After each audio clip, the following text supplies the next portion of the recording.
All right, guys, one of the most commonly asked questions that I've had over the few years is how did you install your communications radio in your Jeep?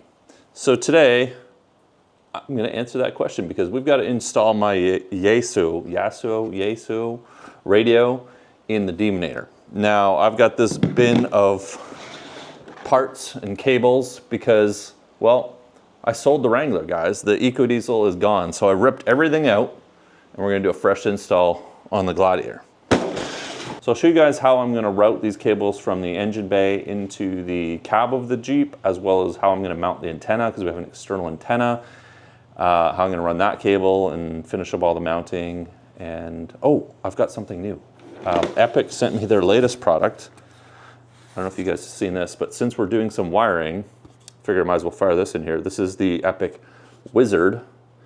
And this is the only battery kit that I've seen that is not catered towards car audio enthusiasts. This is for wiring up accessories and giving you more access to your positive and negative terminals in your Jeep. So we're gonna put that on there, and it's gonna give me, well, it's actually gonna reduce stacking cables all on one bolt or two bolts. So we'll throw this in along the way, and I'll show you guys the Wizard from Epic. This is their latest solution, which they've been putting out some great products. So there'll be a link for this down in the description as well. For those of you guys that have been following the channel for a long time and keeping up with the builds and the EcoDiesel, I didn't replace the EcoDiesel Wrangler. I just got rid of it. Well, I kind of replaced it, but not with another Jeep. If you're following me over on Instagram, you know what I'm talking about. If you're not, go follow me over on Instagram because it's not off-road related, so you're probably not gonna see it on the channel. But anyways, I've been using this Yaesu FTM 400XD for several years. I really like this radio for a couple reasons. It's got a very compact faceplate, which is also not part of the rest of the radio, so I can relocate it and mount it wherever I want. So we're gonna be mounting it on my Epic Chromoly system. I'll show you guys that if you haven't seen it. And then I'm going to be mounting the, is this the head unit, the base station? I don't know, the brains of the radio underneath my seat. Now I've got it bolted up to a custom mount that I actually 3D printed. I printed this on my printer. So I made a little carrier for the radio, or frame, or whatever you want to call it. And then it has perfectly spaced little clips on the bottom that mount on the adjustment rails on the bottom of my seat, or actually on the top of the seat, underneath my seat. Let me say that again. On the top of the rails, underneath the seat. So there you go. If you have this exact radio, maybe I can print you one of these, but it wasn't too hard to whip up. And I've been making a lot of stuff on the 3D printer. So if you guys are interested in the basics of 3D printing, maybe I'll make a video about just how easy it is to use a 3D printer. So anyways, we've got that, and I've got a bunch of other stuff because we've got an external speaker in here. I don't know why we have a Baja Designs light in here, that's not part of it. But I've got an external speaker as well, because this radio, the speaker is part of the brain. And so if it's under the seat, you can't hear it very well. And I had this mounted on my rack before, right next to my ear right here. So you don't have to have it super loud and you can hear what's going on, which is great, especially in the Demonator because it's super noisy. And then we've got a microphone, microphone to talk into. We're gonna mount that, which has an extension wire. I've got some extension cables because we're mounting everything all over the place. So we have to be able to get the cables where we need them to go. So we've got one major problem we have to solve first. And that is, it's pouring rain out. And the Demonator is like 9 feet tall.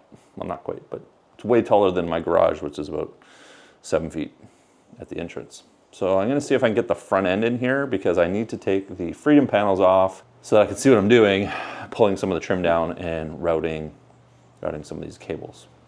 Maybe I'll air it down. Maybe I can get a little bit further in here. All right, let's get started. So there's two sets of wires that we need to get into the cab of the truck, the power negative wire and also the antenna wire. I'm going to show you a couple tricks that I've figured out over the years of working on Jeeps to get wires into the cab. So first, let's talk about powering. I've got an S-Pod under the hood of my Gladiator. If you have auxiliary switches, that's another option, but I'm not going to use the S-Pod. But if you did have an S-Pod mounted on this side, you could route everything through this one cowl location. You can see some of the existing wires that I've already used this route for. And all you'll need to do is pop off some of the trim inside here, and that's going to give you access to pull the wires in. I'll show you this in a minute when we route the antenna wire. Now, I actually don't have auxiliary switches in my Gladiator. I have the Z Automotive switch setup.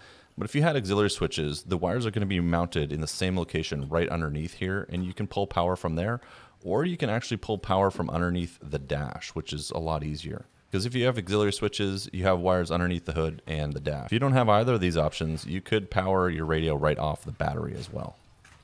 Whichever way you go, you're going to want to use this little trick for getting wires into the cab. And you see on the passenger side, you've got this panel here we're going to pull off. Just need to get some of my junk out of the truck first. If you did have the aux switches, you're going to find the wires wrapped up in some Tessa tape, which is that fabric tape right where my finger's pointing right now, just next to that light there. So I'm going to be pulling power from my Z Automotive power box here. Now this is a great option to add aux switches and have a factory look if you didn't have them from the factory, because you can connect this up to OEM aux switches and you can just replace them in your dash, which is what I did a couple of years ago. So I've got the OEM look for my aftermarket lockers, as well as a few aux switches that can also be controlled through Uconnect, and you can turn them on and off as needed. And then I've got the S-Pod for lights and some other things. So the first thing you're going to want to do is pull the cowls off, which is really easy. You just undo 4 bolts, and then you can just slide the whole cowl piece right out. Now you can see the wires that I've ran previously. This area does tend to fill with junk and debris, so it's a good time to vacuum it out and clean it out. On the driver's side, I'm going to be running the antenna wire through, and this is this big fat connector that goes into the back of our radio box. We don't have to actually fish this wire through any tight spaces, but this is handy to have the larger connector be able to detach, and we've got this little connector here, so when you need to fish it around trim, or if you're routing it to a different location, I highly recommend getting this style of cable. All right, so we're always talking about prepping our Jeeps. Have you thought about disaster preparedness around your house? Well, for me, it's something I'm always aware of because, well, we get a lot of winter storms here in British Columbia, which means I could have a power outage. And for me, that is a huge issue. I work at home all the time. If my power goes out, I've got no internet and I can't. But as well, we've got things like the giant fridges in my garage. If we have a long power outage, how are they going to stay running and keep everything cold and frozen? And so I've got my EcoFlow Delta 3 Plus out because I'm actually going to be using this for testing our radio later, which actually, here's something to think about. If there's a disaster or anything's going on, you want to have some radios. And this one here just plugs into the little 12 volt in the back. And whether it's GMRS radios or VHF radios or just standard FM radios, you want to hear what's going on, you're going to need something to power them, to charge them, to keep them running. If the power goes out, I grab an EcoFlow and I can charge stuff up. If the power's been out for a while, well, so we can charge my radio or use the radio. But if the power's been out for quite a while, I can just throw this here, pull the plug out of the wall, fire it in the front, and now, there we go. My fridge is running off the EcoFlow. On top of that, if you start running out of power, you can add some solar panels to it. I think everybody should have some sort of backup power system in their house. They're super affordable. The utility they offer in the event of a major power outage. Anyways, a little bit of a tangent away from the install today, but EcoFlow offered to sponsor this week's video, and they just want me to get you guys thinking about disaster preparedness and let you know about some of their sales. So go check out the links down in the description below. And thanks, EcoFlow. Appreciate the support and taking care of everybody's disaster preparedness needs with portable, rechargeable power stations. So I think I'm going to mount my antenna right here. I want it as far back as possible because I don't want it in my field of view while I'm driving. As well, when I have those Baja Designs lights turned on, if it's too far forward, it gets kind of glary from the light because it's catching reflections off it. So this is as far back as I could mount it. And I just went ahead and marked where the holes are going to be and then drilled them out. And I'm just going to use a couple self-tapping metal screws to secure the bracket for my antenna. Because I mounted the antenna so far back, I actually had to flip the hood all the way up to be able to get my drill in there. And then we just mounted this on with those self-tapping metal screws. This should be plenty secure enough to hold the antenna in place. Unless I smash it on a really big branch. We'll see how it goes. but the antenna is pretty flexible. Then I put the hood back down, and we're going to get the truck back in the garage because it is still raining out. Okay, so we're back in the garage. Got the antenna mounted up nicely to the fender panel. And next up, I've got to route the rest of this cable in through the cowl.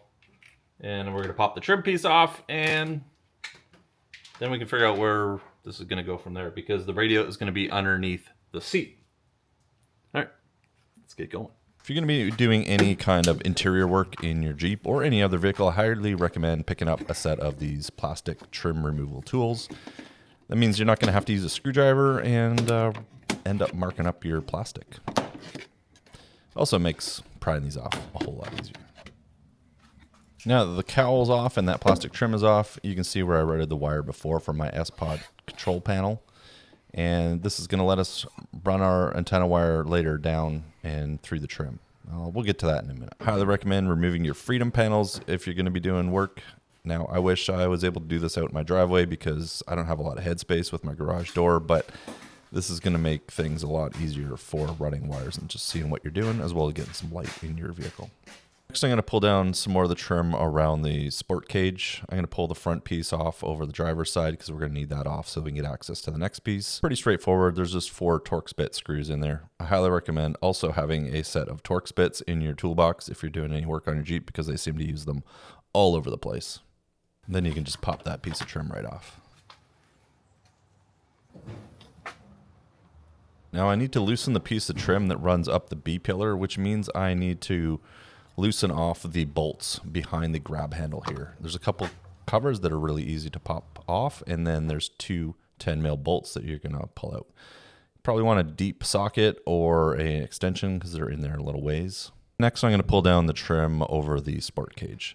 This is pretty straightforward. There's 3 screws that you undo. Once again, you're going to need a Torx bit, and then you have to give this a bit of a tug. Now, what I did learn is I would try to remove that light first because it does come out on its own. I end up breaking one of the clips off. So you use those trim removal tools and you could pry your light out and hopefully save some of the clips. We need to remove this piece of trim so that we can finish getting our wires up to our Epic chromoly overhead rack system. Another route you could go is along the windshield trim and the A-pillars. But I went this way because the overall length to get to my faceplate for my radio was shorter, and it's a special pinned cable that goes to it, and it wasn't long enough to go around the windshield frame and A-pillars. For that trick to get the wires inside the cab, there's a little piece of rubber which you can see the black cable goes and tucks into. So we're just going to thread that through, and that's going to get us through the first part. So we don't need to drill any holes or route it through the firewall or anything like that. And you can get a pretty fat cable through here because I have a network cable running for my S-Pod control panel. So you can get quite a bit through here. If you look really closely at the rubber weather stripping, you'll see that it actually separates apart. Now, I've heard you can pull your windshield down and gives you better access to this, but I haven't really found the need to do this. As I mentioned before, I ran a network cable through here for my S-Pod control panel. You just have to peel back the rubber and slowly work it in, and then it's going to have lots of space once you get it down into the crack that's in there.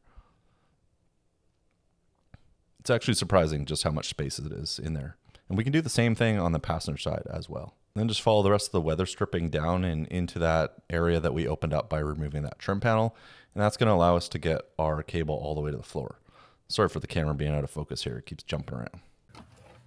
Once you have it down to the floor, you can remove the little panel that you use to get your doors off, unhook your door strap, and undo the little 10mm bolt, and then you can just pull the trim back, and then you're going to be able to route it and just kind of tuck it in there. Nice. This is going to get us all the way to the side of the seat, which is where we need to be because our radio brain is going to be under the seat. So I decided to mount the faceplate for my radio flush on my chromoly system. This keeps the glare from the light out of my eyes. It's options on the chromoly for mounting things. You can screw bolts in anywhere you want. Now with the overhead trim down, we were able to just route and tie the wire off all along the sport cage. Huge thanks to Gretchen for stopping by and giving me a hand because this 9-hour install probably would have been 12 or 13 hours if she wasn't here giving me a hand. And here you get a look at where I mounted my speaker. For now, I just zip tied it there, but I think I'll try to find some bolts for the future. And we're going to run these 2 wires, one for the faceplate and one for the speaker, down all the way to the B pillar along the overhead sport cage. While I was working away, Gretchen took to installing the Wizard, which is an extremely straightforward installation. Just be careful. You want to disconnect your negative, then your positive battery terminal. And if you still have a secondary battery, remember that your negative is still live because it's still connected to your secondary start-stop battery, which I do not have in my Jeep. Install consists basically of removing all of the connections to your battery terminals, putting on the Wizard, and then reattaching them to the various posts that you now have available too. So you don't have to stack all your ring terminals onto 1 or 2 posts like before. Then you're going to do a very similar process on the negative terminal side. And underneath my Z Automotive switch panel box here, there is another grounding point, which Epic includes a 3rd block that you can mount. And then you've got even more grounding points underneath your hood. I think a lot of you guys are going to find the Epic Wizard extremely handy for tidying up the wiring installs underneath the hood of your Jeep. I'll leave a link down in the description below for you to check out if you want to grab your own. Now, Epic sells out of these quite often, but they always have pre-orders going. So if you want one, just put your pre-order in and they'll ship as soon as they're manufactured and available. Everything kind of roughed in, we're going to add the connectors to the ends of the wires that we brought in for power. And we're going to test the radio out to make sure it works before we finish wiring all this up and hiding all the wires down the B pillar, because that's the harder run to get things through, but it's not very difficult. This overall install is pretty straightforward. Now, during editing, I realized that I didn't actually film any of the passenger side power wire routing that we ran in. But it's exactly the same as the driver's side. We just removed the cowl and routed the wires underneath where the cowl will be, separated the weather stripping, and used that little channel to bring it into the cab of the truck, down through that trim panel piece that we exposed, just like on the driver's side.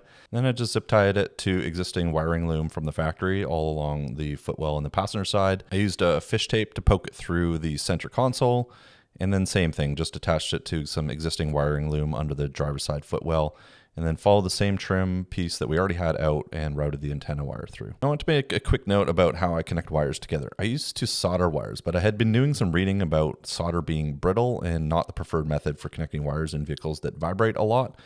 And now I'm using these solderless heat shrink connectors. These are supposed to be a lot more durable, and if your vehicle is seeing a lot of abuse, vibrations, things like that, this is supposed to be the way to go. My understanding is that even Formula One uses this type of connector in their cars. So far, I've had no issues. Now, I routed the wires down from the sport cage down the B pillar. When we had the handle off, this trim piece becomes loose, and you can tuck the wires all in behind it. It's really straightforward and easy. And then right at the bottom, you remove this little panel here that the seat belt anchors to, and your wires can come out there. You just have to fish them through this last little section. It's pretty straightforward. And then you've got your wires right here next to your seat. And then you've got everything you need to connect it right up to the radio that you're going to mount under your seat. We've got the moment of truth. Before we go any farther, we'll plug the radio in, plug the antenna, speakers, faceplate. Hopefully it all works, because I don't have any more time left today to troubleshoot this if it doesn't. I guess we'll have to turn the ignition on too, because it's wired into the aux switches. Well, the Wizard's installed, right? Yeah. I didn't screw that up. The first moment of truth. Oh, is the breaker flipped on that? Yeah, it is. Yeah, I put it back on. Oh, it's on! Whoa! It is on aux 2. There we go. Let's test it out. Alright. Grab a radio. Plug this into our EcoFlow, which is this week's sponsor. Nice. Frequency up. Test. Here, you test that. Testing. I hear noise. Testing. Oh, it's working! It's working! Oh my god, it's working! Give me a shout. Or do you not have the mic? Oh. We don't have the mic hooked up. No. We need the mic. We need the mic. Oh, I can take that. Can't walk away with that. That's what the port's for.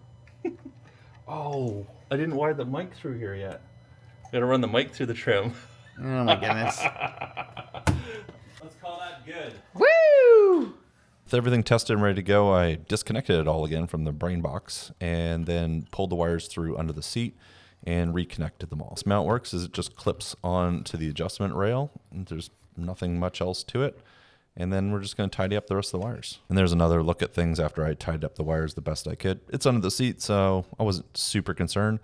And the radio is nice and out of the way. And up top on the chromoly system, I zip tied the rest of the wires in place so they wouldn't move around and tried to make it as tidy as I could get it.